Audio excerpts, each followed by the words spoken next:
At my baby shower, my sister-in-law said, "You're having a girl? What a waste of a pregnancy and a mother." Everyone laughed, including my husband, who added, "At least now we know not to get our hopes up for anything worthwhile from this kid." That night I disappeared without a word, packing everything while they celebrated downstairs. The next morning, I woke up to 93 missed calls. My name is Sheila, and this is the story of how one cruel comment at what should have been the happiest day of my pregnancy became the catalyst for the most satisfying revenge I've ever executed. The baby shower had been planned for months. My sister-in-law Claire had insisted on hosting it at her pristine suburban home, complete with her perfectly manicured lawn and color-coordinated decorations. I should have known something was off when she kept asking pointed questions about whether we knew the gender yet, her eyes gleaming with an intensity that made me uncomfortable. My husband Logan had brushed off my concerns, telling me I was being overly sensitive due to pregnancy hormones. The day arrived with picture-perfect weather, and I felt genuinely excited as I walked into Claire's living room, decorated in soft pastels with welcome baby banners hanging from every surface. About 30 people had gathered, family members, friends from work, neighbors, and Logan's entire extended family. The atmosphere felt warm and celebratory as I opened gift after gift of tiny clothes, blankets, and baby essentials. Everything was going beautifully until we reached the moment everyone had been waiting for, the gender reveal. Logan had prepared a small speech about how excited we were to discover whether we were having a boy or girl. I stood there, one hand resting on my 6-month bump, feeling overwhelmed with gratitude for all the love surrounding us. Claire handed me an envelope containing the ultrasound results that would reveal our baby's gender. With trembling fingers, I opened the envelope and pulled out the pink card inside. "It's a girl," I announced, tears of joy streaming down my face. I looked around the room, expecting to see matching smiles and hear congratulations, but instead, I was met with an uncomfortable silence that seemed to stretch on forever. That's when Claire's voice cut through the quiet like a knife. "You're having a girl? What a waste of a pregnancy and a mother." The words hit me like a physical blow, but what happened next was even worse. Instead of the shocked gasps and immediate corrections I expected, the room erupted in laughter. Not nervous, uncomfortable laughter, but genuine amusement, as if she'd just delivered the punchline to a hilarious joke. My husband, the man who had promised to love and protect both me and our unborn child, didn't come to my defense. Instead, he joined in with his own devastating comment, "At least now we know not to get our hopes up for anything worthwhile from this kid." The laughter grew louder, and I felt my world crumbling around me as person after person nodded in agreement or added their own disparaging remarks about having daughters. I stood there, completely frozen, as the conversation continued around me as if I weren't even present. Claire's friends began sharing stories about how disappointed they'd been when they had daughters instead of sons. My mother-in-law, Bella, chimed in with comments about how girls were more expensive to raise and less likely to carry on the family name. Even my own sister Ophelia, who I'd always counted on for support, remained silent, looking down at her hands rather than meeting my eyes. The party continued for another 2 hours, but I felt like I was watching it all happen from outside my body. People continued opening gifts, eating cake, and making conversation, but every word felt like it was being spoken through thick glass. I mechanically thanked people for their gifts and smiled when spoken to, but inside, I was planning my escape. As the evening wound down and guests began to leave, I helped Claire clean up, my movements automatic and emotionless. Logan was in the backyard with his brothers and cousins, their voices growing louder as they consumed more drinks and continued their celebration. I could hear them through the open windows, still making jokes about our daughter and speculating about what a disappointment she'd turn out to be. Once the last guest had departed and the dishes were washed, I told Claire I was going home to rest. She barely looked up from organizing leftover decorations as she dismissed me with a casual wave. Logan announced he was staying to continue the family gathering, which had apparently evolved into an impromptu reunion now that the baby stuff was over. I drove home in complete silence, my mind crystal clear for the first time in hours. As I pulled into our driveway, I felt a strange sense of calm wash over me.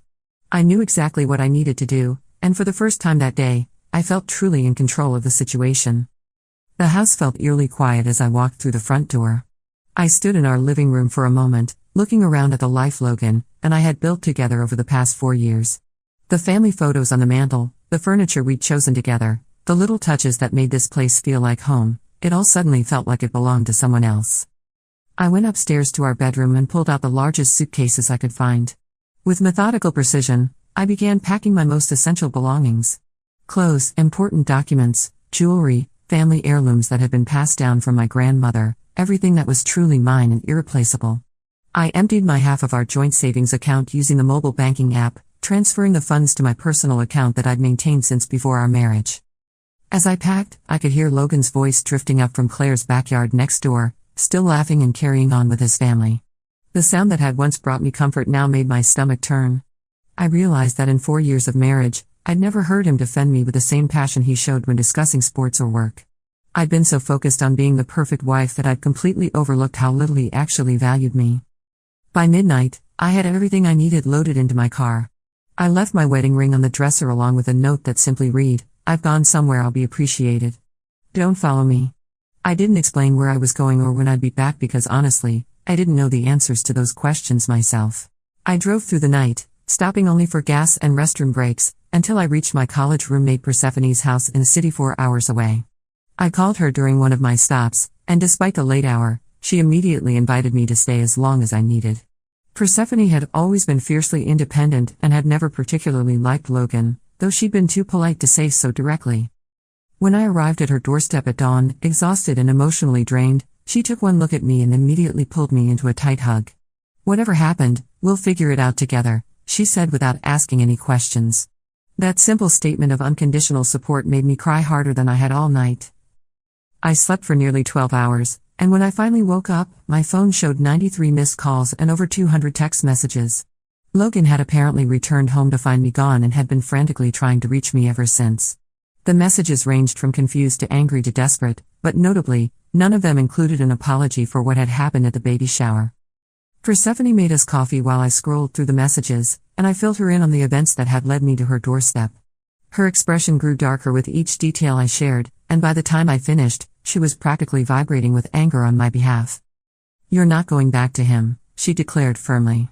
"At least not until he proves he deserves you, which honestly might be never." I felt a tremendous sense of relief at having someone validate my feelings instead of telling me I was overreacting or being too sensitive. Over the next few days, I ignored all calls and messages from Logan and his family while I tried to figure out my next steps.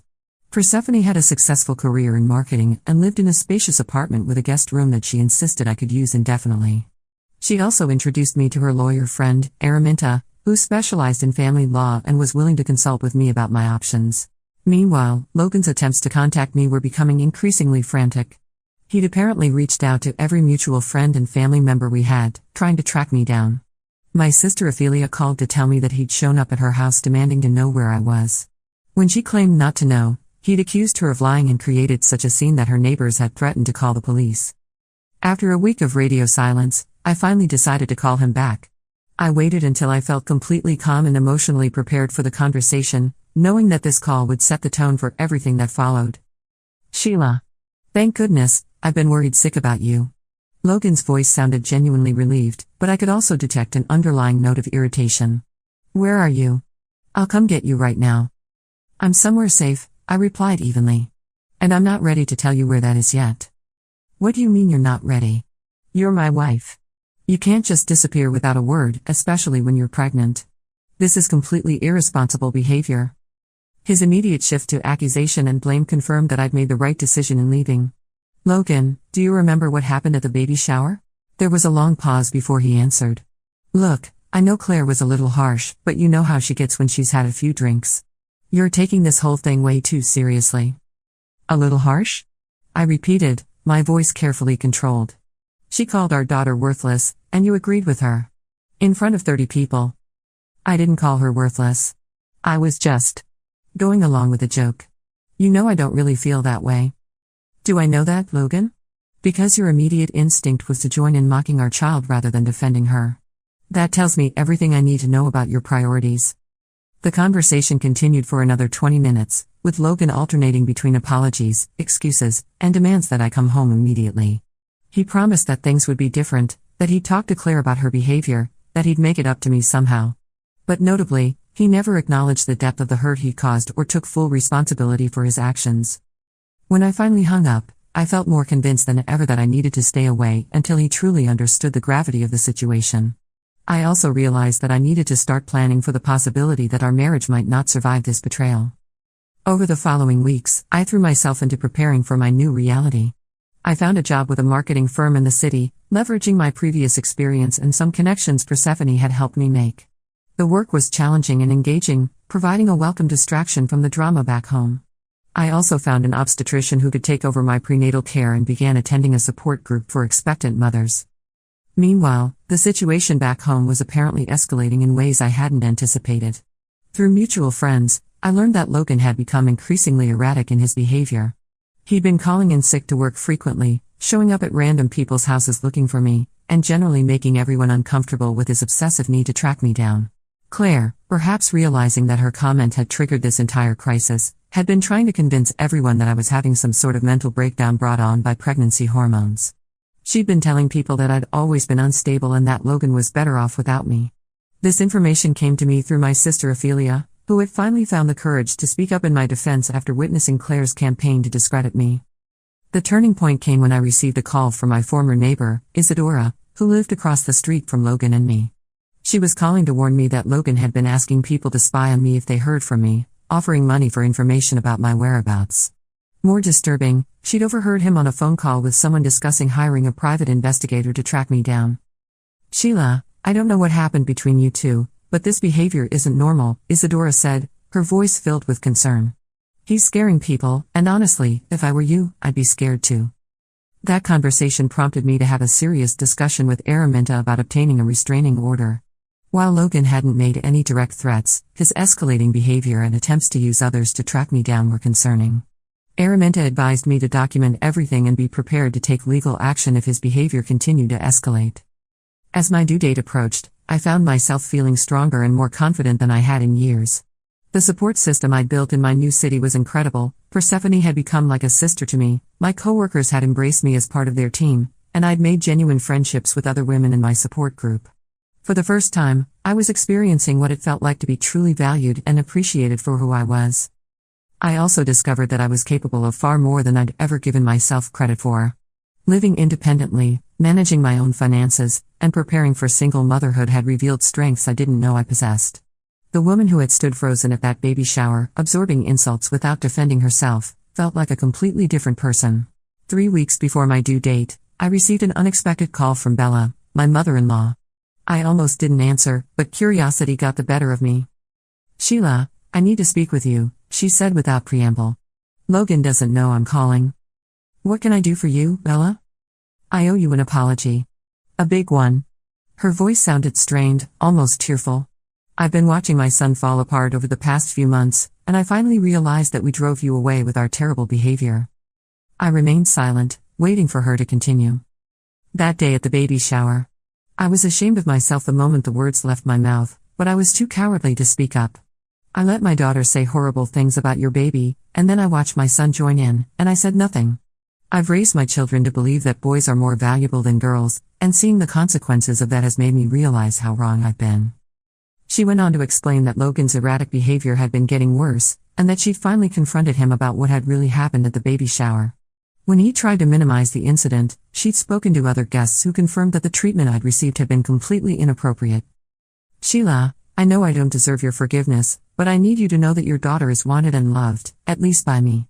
I've been knitting blankets for her and setting up a nursery in my house, hoping that someday you'll give us a chance to be better." The conversation was emotional and difficult, but it gave me hope that at least some members of Logan's family were capable of growth and change. Bella didn't ask me to come home or reconcile with her son, but she did ask if she could be part of her granddaughter's life when I was ready. I gave birth to my daughter, Clara, on a beautiful spring morning with Persephone by my side as my labor coach. She was perfect in every way, healthy, beautiful, and absolutely precious. As I held her for the first time, I felt overwhelmed with love and protectiveness. I also felt a deep sense of gratitude that she would grow up knowing her worth from day one, surrounded by people who celebrated her existence rather than seeing her as a disappointment. I sent a single photo to Logan with the message, "Clara Rose, born at 6:47 a.m., 7 pounds 3 ounces, perfectly healthy." I didn't include any other information or respond to his flood of messages begging to see her. The next few months passed in a blur of new motherhood, work, and gradual healing. I'd found an excellent daycare near my office, and Clara was thriving. My life had settled into a rhythm that felt sustainable and fulfilling. I'd also started attending therapy to work through the trauma of that baby shower and the years of marriage where I'd accepted less than I deserved. Meanwhile, reports from home suggested that Logan was finally beginning to understand the gravity of his actions. According to Ophelia, He'd started attending therapy as well and had even had a confrontation with Claire about her behavior. Apparently, he demanded that she apologize to me and threatened to cut contact with her if she continued to disparage me or Clara. This information was interesting, but I wasn't ready to forgive him just because he was finally doing what he should have done months ago. The damage to our relationship had been severe, and I needed to see sustained change over a long period before I'd consider reconciliation. When Clara was 6 months old, I finally agreed to meet with Logan in person. We met at a neutral location, a coffee shop halfway between our respective cities, with the understanding that this was just a conversation, not a reunion. He looked terrible. He'd lost weight, his clothes hung loose on his frame, and there were dark circles under his eyes that spoke of many sleepless nights. When he saw Clara for the first time, he broke down crying, and I had to admit that his emotions seemed genuine. "She's beautiful," he whispered, reaching out tentatively to touch her tiny hand. "She's absolutely perfect." "Yes, she is," I replied firmly. "Despite being worthless and a waste of a pregnancy." He flinched at having his words quoted back to him.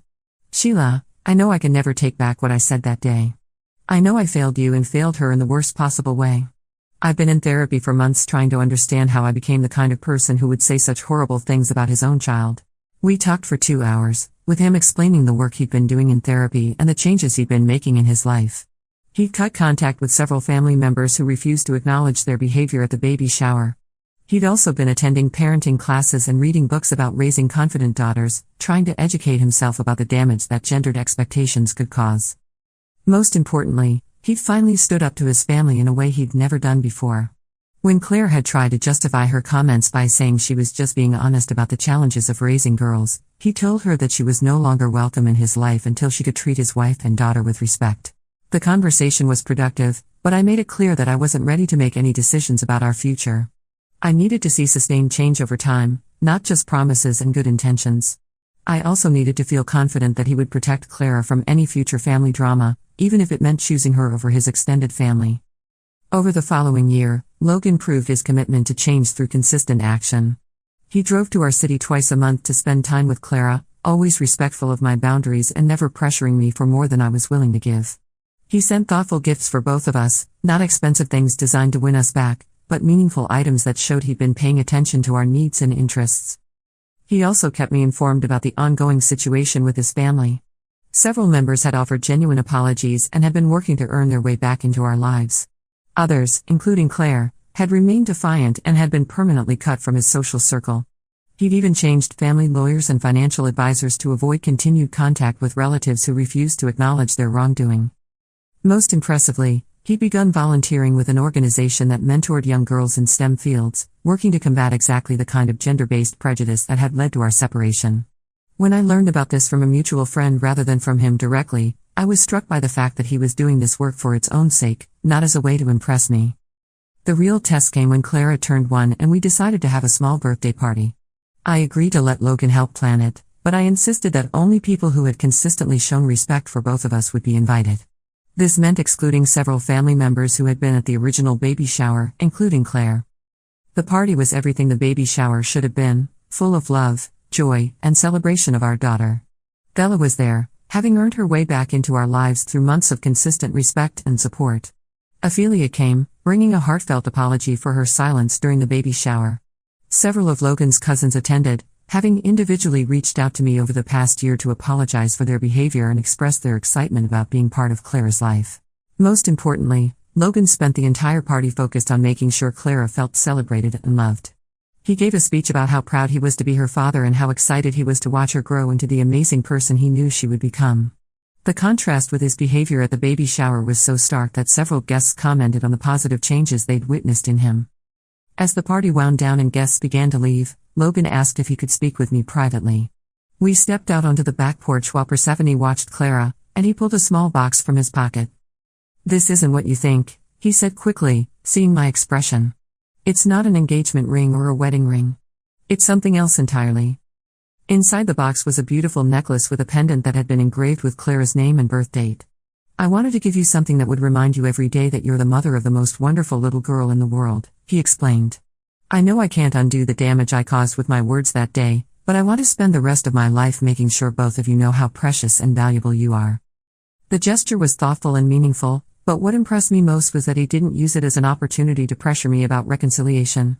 He simply wanted to honor my role as Clara's mother and acknowledge the strength I'd shown in protecting her from an environment where she wasn't valued.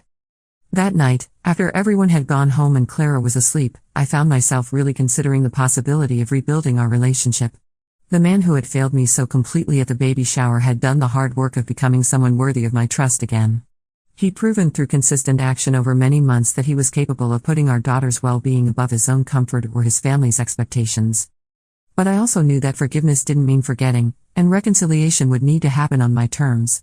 I built a life for myself and Clara that was fulfilling and secure, and any future relationship would need to enhance that rather than diminish it. 6 months later, we began couples counseling together, working with a therapist who specialized in rebuilding trust after major betrayals. The process was difficult and sometimes painful, but it was also healing in ways I hadn't expected. We learned to communicate more effectively, to set boundaries with family members, and to prioritize our nuclear family above all other relationships. It took another full year before I felt ready to move back to the same city as Logan, and even then, we maintained separate residences initially. We dated each other again, starting from scratch and building a new relationship based on mutual respect and shared values. This time, I never doubted that he would defend me and Clara against anyone who tried to diminish us.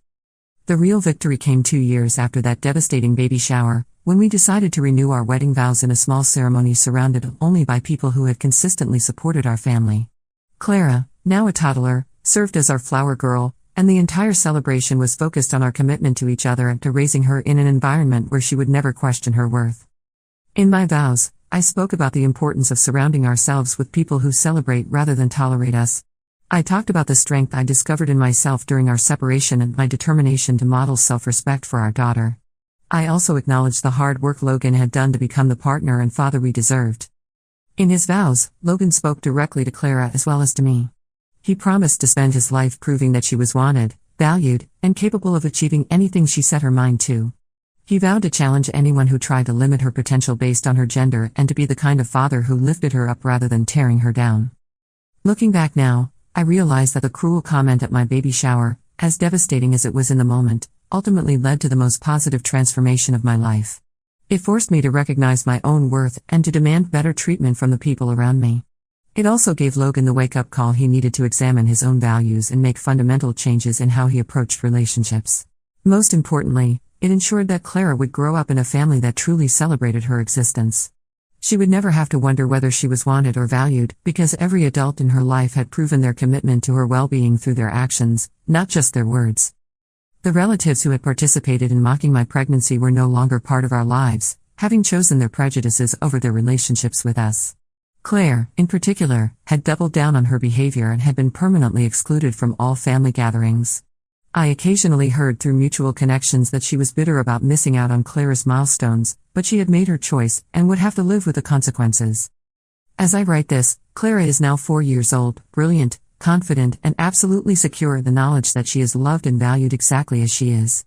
She's curious about everything, fearless in her exploration of the world, and has never been told that her dreams are too big or inappropriate for a girl. She's also developed a close relationship with her father, who has become her biggest champion and strongest advocate. The journey from that horrible baby shower to where we are now hasn't been easy, but it's been worth every difficult moment. I've learned that sometimes the most hurtful experiences can become catalysts for the most positive changes, as long as we're willing to demand better for ourselves and for the people we love. What I didn't expect was how the ripple effects of my decision would continue to unfold years later, creating consequences that reached far beyond my immediate family. The story doesn't end with our reconciliation and renewed vows. In many ways, that was just the beginning of a much larger transformation that would ultimately validate every difficult choice I'd made.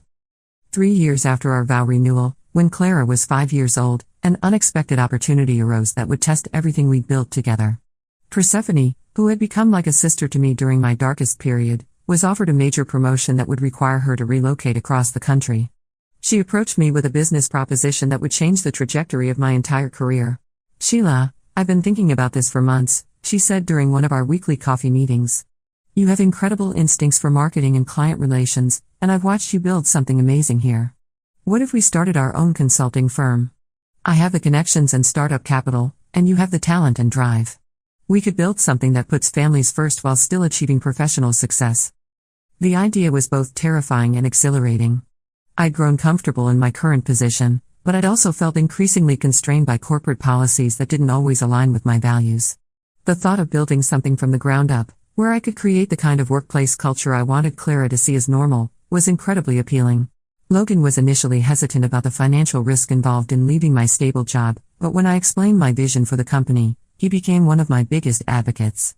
"You've already proven you can succeed at anything you set your mind to," he said. "If this is what you want to do, I'll support you completely." Besides, he added with a smile, Clara should see her mother taking bold risks and building something meaningful. The decision to start our own business coincided with another significant development in our family's story. Bella, who had worked so hard to repair her relationship with us, began experiencing health problems that would require ongoing care. Rather than allowing this to become a source of stress, Logan and I saw it as an opportunity to demonstrate the kind of family values we wanted to instill in Clara. We moved Bella into a beautiful apartment in our neighborhood, close enough that we could help with her care but far enough that everyone maintained their independence. Clara adored spending time with her grandmother, who had become one of her most enthusiastic supporters and advocates. Watching them together, I was struck by how different their relationship was from the one I'd feared Clara might have with Logan's family. Bella had truly transformed from the woman who had sat silently during my humiliation at the baby shower. She now spoke frequently about the importance of raising strong, confident girls and had even begun volunteering with local organizations that supported young women's education. She often told people that watching Clara's confidence and fearlessness had opened her eyes to all the potential that gets wasted when girls are taught to minimize themselves. Meanwhile, our new business was growing faster than either Persephone or I had anticipated. We'd started with a handful of small clients, but word of mouth spread quickly about our innovative approaches to marketing that emphasized authenticity and genuine connection over traditional tactics. Within 2 years, we were working with major corporations and had expanded our team to include 8 full-time employees. What made our success even more satisfying was the company culture we'd created. We offered flexible working arrangements for parents, comprehensive family leave policies, and a commitment to promoting women into leadership positions. Several of our employees had commented that they'd never worked anywhere that so consistently demonstrated that professional success and family priorities could coexist. The business success also gave me a platform to speak about issues that matter to me. I began accepting invitations to speak at conferences about entrepreneurship, work-life balance, and creating inclusive workplace cultures. Often, I would share the story of how a moment of profound personal crisis had led me to discover my own strength and build something meaningful. During one particularly memorable speaking engagement at a women's leadership conference, I was approached afterward by a young woman named Theodora who looked to be in her early 20s. She was visibly emotional as she waited for her turn to speak with me. "Ms. Sheila, I wanted to thank you for sharing your story," she began, her voice shaking slightly. "I'm 6 months pregnant, and my boyfriend's family has been making comments about how disappointed they are that we're having a girl. Your talk gave me the courage to realize that I don't have to accept that treatment, and neither does my daughter."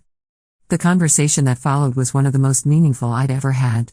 Theodora shared details about her situation that were eerily similar to what I'd experienced, and I was able to offer her practical advice about building a support system and prioritizing her child's emotional well-being.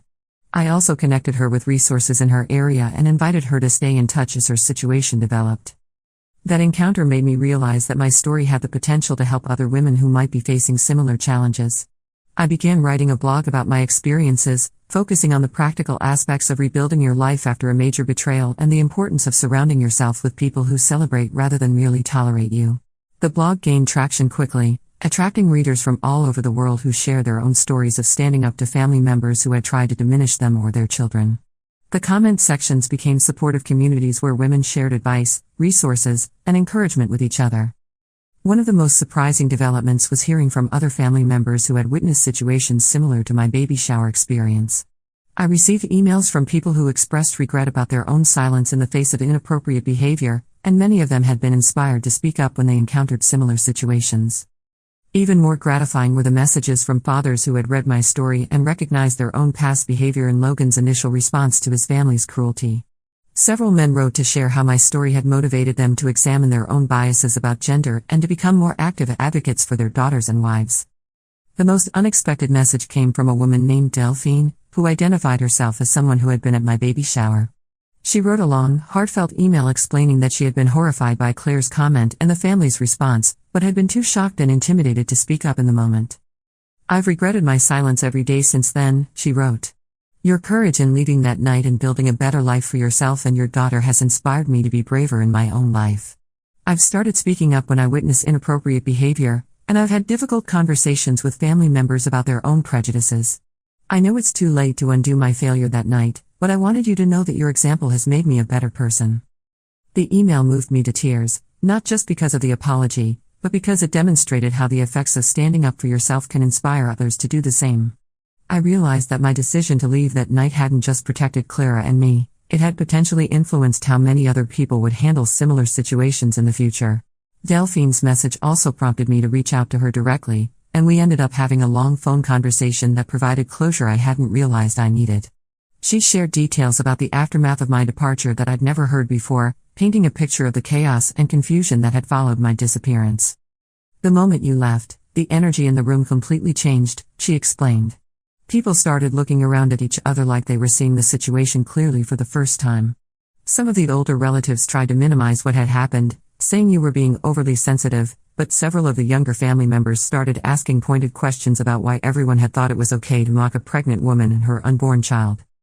She went on to describe how the party had essentially disintegrated after my departure, with many guests leaving early and uncomfortable conversations happening in small groups throughout the evening.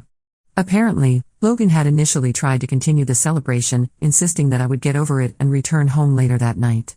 When that didn't happen, panic had set in among family members who began to realize the severity of the situation.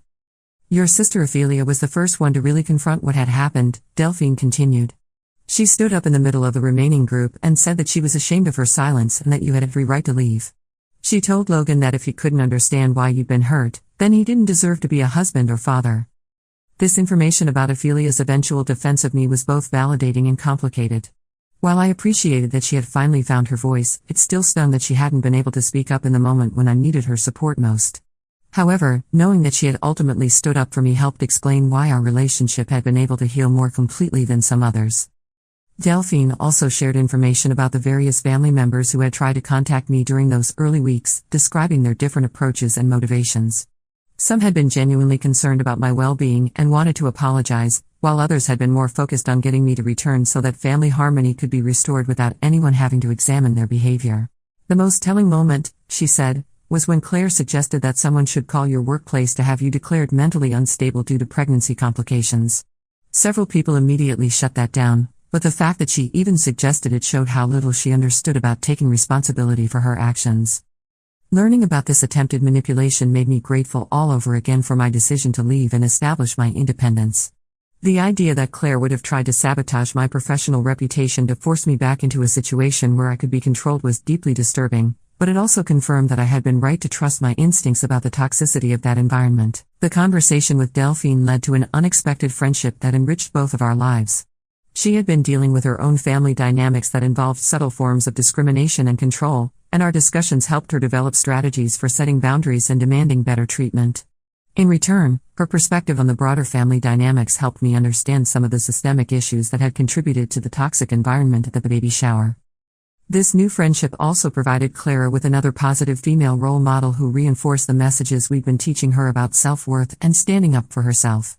Delphine became like an honorary aunt, someone who had witnessed firsthand the importance of speaking up against inappropriate behavior and could share those lessons with the next generation. Around the same time that I was reconnecting with Delphine, an unexpected opportunity arose that would allow me to turn my experiences into something even more meaningful. A publisher had reached out after reading my blog, expressing interest in having me write a book about my journey from that devastating baby shower to building a successful business and foundation. The prospect of writing a book was both exciting and daunting. While I'd become comfortable sharing my story in speeches and blog posts, the idea of creating a comprehensive narrative that could reach thousands of readers felt like a huge responsibility. I wanted to make sure that the book would be helpful to women in similar situations while also being honest about the complexity and difficulty of the choices I'd made. Working on the book became a therapeutic process that allowed me to examine my experiences from new angles and identify patterns that I hadn't previously recognized. I realized that the baby shower incident, while traumatic, had actually been the culmination of years of smaller incidents where my worth had been questioned or diminished. Writing about these patterns helped me understand how I'd gradually been conditioned to accept treatment that I never should have tolerated. The book also gave me an opportunity to explore the broader cultural factors that contribute to the devaluation of women and girls. I researched historical and contemporary examples of gender-based discrimination, interviewing experts and other women who had faced similar challenges. This research reinforced my belief that my personal experience was part of a much larger pattern that needed to be addressed systematically. One of the most powerful sections of the book focused on the importance of building support networks and surrounding yourself with people who celebrate rather than merely tolerate you. I interviewed dozens of women who had successfully transformed their lives after experiencing betrayal or discrimination, and the common thread in all their stories was the presence of at least one person who had believed in their worth and potential. This research led me to establish a mentoring component within our foundation, pairing women who were just beginning their journey toward independence with others who had successfully navigated similar challenges. The mentoring program became one of our most successful initiatives, creating lasting relationships that benefited both mentors and mentees. The book's publication generated significant media attention, leading to interviews on television shows, podcasts, and radio programs. Each interview provided an opportunity to reach new audiences with messages about self-worth, family dynamics, and the importance of protecting children from toxic environments. One particularly memorable interview was with a popular morning show host named Serenity, who had read an advance copy of the book and connected deeply with my story. During our conversation, she revealed that she had experienced something similar during her own pregnancy, when family members had expressed disappointment about her decision to continue working after having children.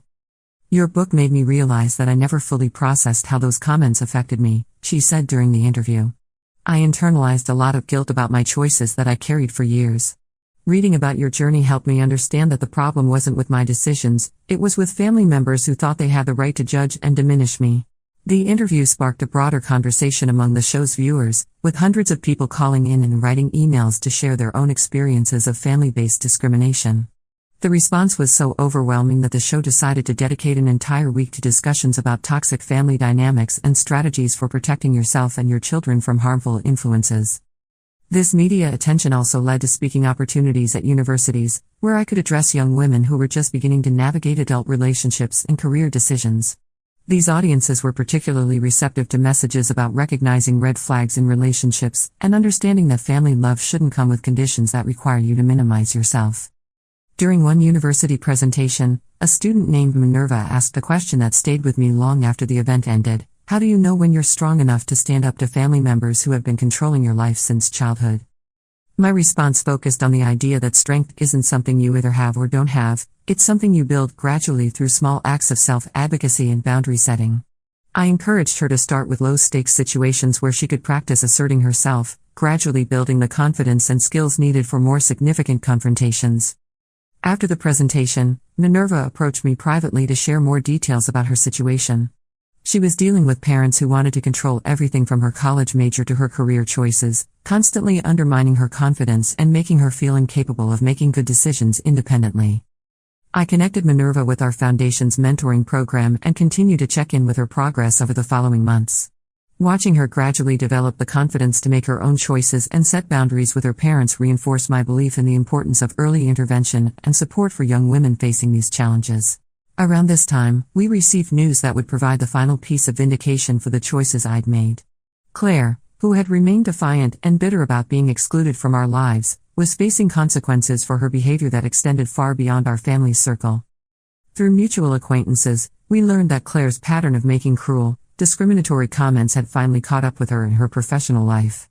She worked in human resources for a large corporation, and several colleagues had filed complaints about her inappropriate comments regarding gender roles and family planning.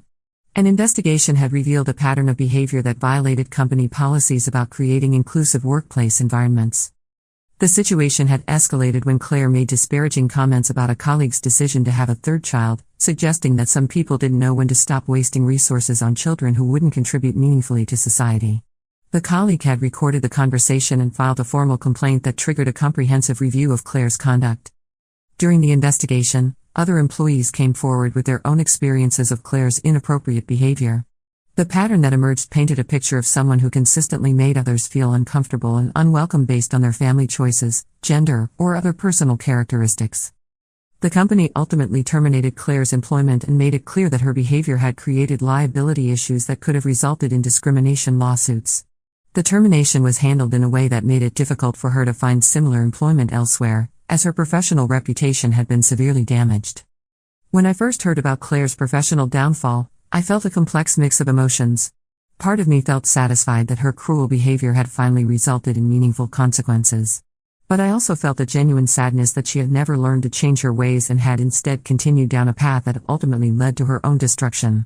Logan's reaction was more straightforward. She had years to recognize that her behavior was wrong and make changes, he said when we discussed the situation. Instead, she doubled down and continued treating people badly. I'm sorry she's facing difficulties, but she created this situation herself through her choices. What struck me most about the entire situation was how different it might have been if Claire had chosen to use my departure as an opportunity for self-reflection and growth. Several other family members had done exactly that, examining their own behavior and making genuine changes that allowed them to rebuild relationships with us. Claire had chosen defiance instead of growth, and she was now facing the natural consequences of that choice. The contrast between Claire's trajectory and Bella's transformation was particularly stark. While Claire had lost her job and damaged her reputation through her continued prejudice, Bella had gained a loving relationship with her granddaughter and found new purpose in advocating for young women's empowerment. The difference in their outcomes illustrated the power of choosing growth over stubbornness when faced with the opportunity to change. As Clara grew older and began asking questions about why certain family members weren't part of our lives, I found myself grateful for the clear examples I could point to of how people's choices determined their relationships with us. I could explain that some people had made mistakes, learned from them, and worked to become better, and those people were welcomed back into our family. Others had chosen to defend their harmful behavior rather than change it, and they had excluded themselves from our lives through their choices. These conversations with Clara became opportunities to teach her about the importance of both accountability and forgiveness. She learned that making mistakes wasn't unforgivable, but refusing to acknowledge and correct those mistakes was. She also learned that she had the power to choose who she allowed into her life based on how they treated her and the people she loved. By the time Clara turned 7, our family had settled into a rhythm that felt both stable and dynamic. Logan had continued his own growth journey, becoming increasingly involved in mentoring programs for young fathers and speaking about the importance of challenging traditional gender roles. His transformation from the man who had joined in mocking our daughter to someone who actively advocated for girls' empowerment was complete and genuine. Our business had grown to the point where we were able to establish a foundation that provided scholarships and mentoring opportunities for young women pursuing careers in business and entrepreneurship. We particularly focused on supporting single mothers and women from families that didn't traditionally encourage female ambition. The Foundation's first major initiative was a program that provided business training and startup funding for women who wanted to escape difficult family situations by building their own financial independence. The program was inspired by my own experience of discovering that I was capable of much more than I'd ever believed possible. During the Foundation's launch event, I had the opportunity to meet many of the women we'd be supporting, and their stories reinforced my belief that sometimes the most devastating betrayals can become the catalysts for extraordinary transformation. Woman after woman shared experiences of family members who had tried to limit their potential or make them feel worthless, and how they'd found the strength to prove those people wrong. One participant, a woman named Ophelia who shared my sister's name, stood up during the Q&A session to address me directly. Ms. Sheila, I read your blog post about your baby shower experience, and it gave me the courage to leave my own toxic family situation. I'm now raising my 2 daughters in an environment where they'll never question their worth, and I'm building a business that will ensure they always have examples of strong, independent women to look up to. Your story literally changed the trajectory of our lives. The event was covered by several local media outlets, and the resulting publicity brought even more attention to the Foundation's work. I began receiving invitations to speak at universities, corporate events, and women's organizations about the importance of building supportive communities and refusing to accept treatment that diminishes your worth. What I found most rewarding about these speaking engagements was the conversations that happened afterward. People would share their own stories of standing up to family members, leaving toxic relationships, or finding the courage to pursue dreams that others had told them were impossible. The common thread in all these stories was that taking a stand for yourself, even when it was difficult and scary, ultimately led to a better life. The most meaningful feedback came from men who had recognized their own behavior in the stories I shared. Many of them had gone home and had difficult conversations with their wives, daughters, or other family members about ways they might have contributed to environments where women felt undervalued. Some had made significant changes in their own behavior and had become advocates for the women in their lives. One particularly memorable letter came from a man named Augustus, who wrote, "Your story made me realize that I had been silent when my mother made disparaging comments about my wife's career ambitions.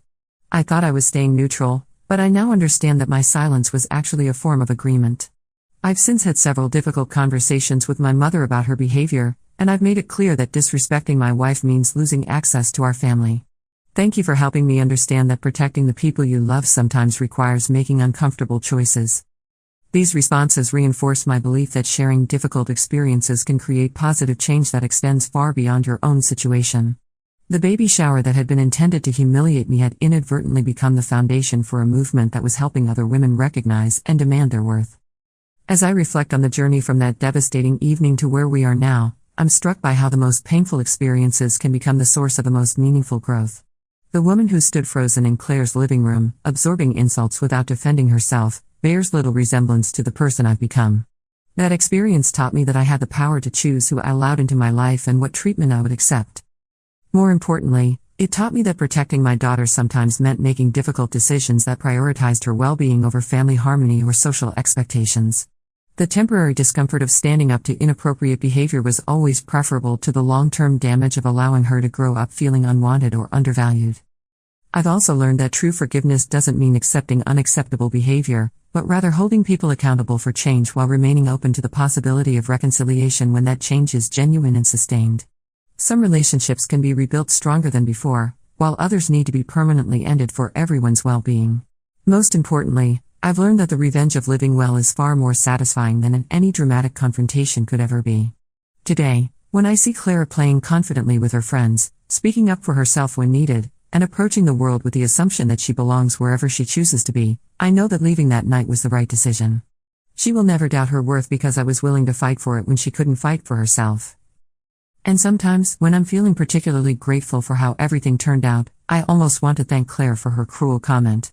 After all, it was her meanness that finally gave me the clarity and courage to demand the life that both Clara and I deserved. In trying to tear us down, she inadvertently set us free to build something much better than what we'd had before. The revenge I got wasn't the dramatic, explosive kind you see in movies. It was quieter but far more satisfying, the revenge of living well, of raising a confident daughter, of building a successful business, of creating positive change in other people's lives, and of surrounding myself with people who recognize our value. Claire lost her job, her reputation, and her relationship with the family she claimed to care about, all because she refused to examine her own behavior and choose growth over cruelty. Meanwhile, I built a life that exceeded my wildest dreams, surrounded by people who celebrate rather than diminish me and my daughter. And honestly, I can't think of any better payback than that.